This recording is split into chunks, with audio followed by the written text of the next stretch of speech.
এই খোয়াইগড়ে আমার মামার বাড়ি। নানান ব্যস্ততায় বহু বছর আসা হয়নি এ পথে। সকালে মাসির ফোন পেয়ে রাত বিরেতে এইভাবে ছুটে আসতে হলো। মাসি জানিয়েছে দাদুর শরীর ভীষণ খারাপ, তাই চলে এলাম। কিন্তু এতদিন বাদে এদিকে এসে রাস্তাঘাট কিছুই চিনতে পারলাম না। ঠিক মনে পড়ছে না স্টেশন থেকে নেমেই ডান দিকের রাস্তা নাকি বাঁ দিকের। তাছাড়া দাদুর জন্য হাতে করে কিছু তো নিয়েও আসা হয়নি। আশপাশে কি আদৌ কোনো দোকান পাবো? স্টেশনের ওদিকটা করে একটা ফলওয়ালা বসে আছে মনে হলো। যাই, গিয়ে দাদুর জন্য কিছু ফল কিনে আনি। দাদা, আপেল কত করে? 120। ভালো আপেল হবে দাদা, নিয়ে যেতে পারেন, একেবারে কাশ্মীরি। আর বেদানা? বেদানা 130, পুরো চিনির দানা, খেলেই রক্ত, চাইলে কেটে দেখিয়ে দিতে পারি। না না থাক, কাটাকাটির দরকার নেই, আমাকে বরং 1 কেজি করে দিয়ে দিন। এই নিন, এই নিন ধরুন। আচ্ছা দাদা, জোড়া বটতলা কোন দিক দিয়ে যাব? এই তো এই দিক দিয়ে গিয়ে ডান দিকে। এত রাতে কোনো রিক্সা বা গাড়িও পেলাম না। হাঁটতে শুরু করে বুঝতে পারলাম রাস্তাটা আমার একেবারে অচেনা নয়। আসলে রাতের অন্ধকারে স্মৃতির চাদরে ঢাকা সবকিছুকেই অচেনা লাগে। এই রাস্তার শেষে মোড় ঘুরলেই তো মামার বাড়ি। দূরে দাঁড়িয়ে মামার বাড়ির দিকে তাকাতেই মনের মধ্যে হাজারো স্মৃতির ঝাঁপি খুলে বসলো। কিন্তু মামার বাড়ির সামনে পৌঁছে হোঁচট খেলাম। বাইরের দরজায় বড় একটা তালা ঝুলছে। তার মানে দাদুর কি বাড়াবাড়ি হলো? তাকে নিয়ে কি হাসপাতালে ছুটেছে সবাই? মাসিকে ফোন করতেই যাব, ঠিক সেই সময় একটা কাশির শব্দ শুনতে পেলাম। শব্দটা আসছে বাড়ির ভিতর থেকে। উঁকি মেরে দেখি নিচতলার শেষের ঘরে আলো জ্বলছে। ওটাই তো দাদুর ঘর। তার মানে ওরা দাদুকে রেখে কি কোথাও চলে গেছে? আমি বাইরে থেকে ডাক দিলাম, কেউ আছো? মামা, মামা, আমি সিধু, কেউ আছো? এত ডাকাডাকির পরেও ভিতর থেকে কাশির শব্দ ছাড়া আর কিছুই শুনতে পেলাম না। আমার হাঁক ডাকের চোটে পাশের বাড়ির একজন দরজা খুলে বেরিয়ে এলেন। এই, তুমি ইন্দুর ছেলে না? হ্যাঁ। বাবা, কত বড় হয়ে গেছো।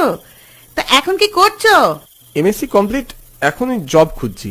ও, ভালো ভালো। আসলে দাদুর শরীর খারাপের কথা শুনে এসেছি। এখন দেখছি বাড়িতে কেউ নেই। ও, আরে ওদের এখন এখানে পাবে না তো, ওরা তো সব যাত্রা দেখতে গেছে। যাত্রা দেখতে গেছে? হ্যাঁ, বিন্টির মা তাই তো বললো। ওই লিচুতলার মাঠে একটা ভালো পালা এসেছে, তাই সন্ধে হতে না হতেই সব চলে গেছে। আমার তো বাড়িতে হাজারো কাজ, বাড়ি থেকে কি বেরোনোর জো আছে? তার মধ্যে আমার ছেলেটা ওদিকে কি কুকম্ম করছে কে জানে। ওই, পড়তে বসলি? কাল থেকে যে পরীক্ষা, আমার আর ভালো লাগে না। মামার বাড়ির লোকেদের উপর ভীষণ রাগ হলো। একেতেই আমাকে ডেকে নিয়ে এসে এইভাবে অপ্রস্তুতে ফেলা, তারপরে অসুস্থ একজনকে রেখে ওরা কিনা যাত্রা দেখতে চলে গেল শেষ পর্যন্ত। প্রায় ঘন্টাখানিক কেটে গেল, এখন মামার বাড়ির কারোর কোনো পাত্তা নেই। মামাকে ফোন করেই যাচ্ছি, নট রিচেবল বলছে, আর মাসির ফোনটা তো বেজেই চলেছে। এখন তো মনে হচ্ছে আজ রাতেই চায়ের দোকানই কেটে যাবে। কোথায় যে লিচুতলা তা কি জানে।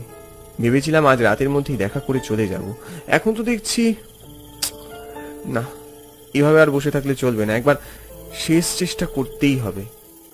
মামার বাড়ির চত্বর ছেড়ে বেরিয়ে আসার পরেই ধু ধু প্রান্তর শুরু হলো। এত বছর পরেও জায়গাটা এখনো একই রকম দেখছি, নির্জন। আজ বুঝি অমাবস্যা, মাথার উপরে চাঁদটাও দেখা যাচ্ছে না। চারদিকে জমাট বাঁধা অন্ধকার। অন্ধকার রাস্তা ধরে হেঁটে চলেছে অনেকক্ষণ, কিন্তু এখনো অবধি কাউকে দেখতে পর্যন্ত পেলাম না যে জিজ্ঞেস করব। চায়ের দোকানের লোকটা বলেছিল এ রাস্তা ধরে 15 মিনিট মতো হাঁটলেই লিচুতলার মাঠ পাওয়া যাবে, কিন্তু এখন মনে হচ্ছে আজন্মকাল হেঁটে গেলেও লিচুতলার মাঠ আর খুঁজে পাবো না। একবার মনে হলো অনেক হয়েছে, কারো সঙ্গে দেখা করার কোনো প্রয়োজন নেই, এই পথেই ফিরে যাই। কিন্তু তখনই ঝোপঝাড়ের মধ্যে থেকে আলোর রোশনাই ঠিকরে বেরিয়ে এলো, সঙ্গে ক্ষীণ একটা গলার স্বর। না, এই কাজ তোমরা করো না, আমার প্রাণনাথকে কোথাও নিয়ে যেও না।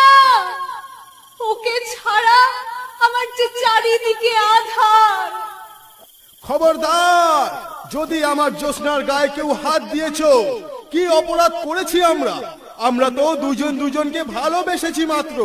যদি ভালোবাসা অপরাধ হয় তবে বেঁচে থাকাও অপরাধ। কথাগুলো শুনতে শুনতে এগিয়ে গেলাম সেদিকে।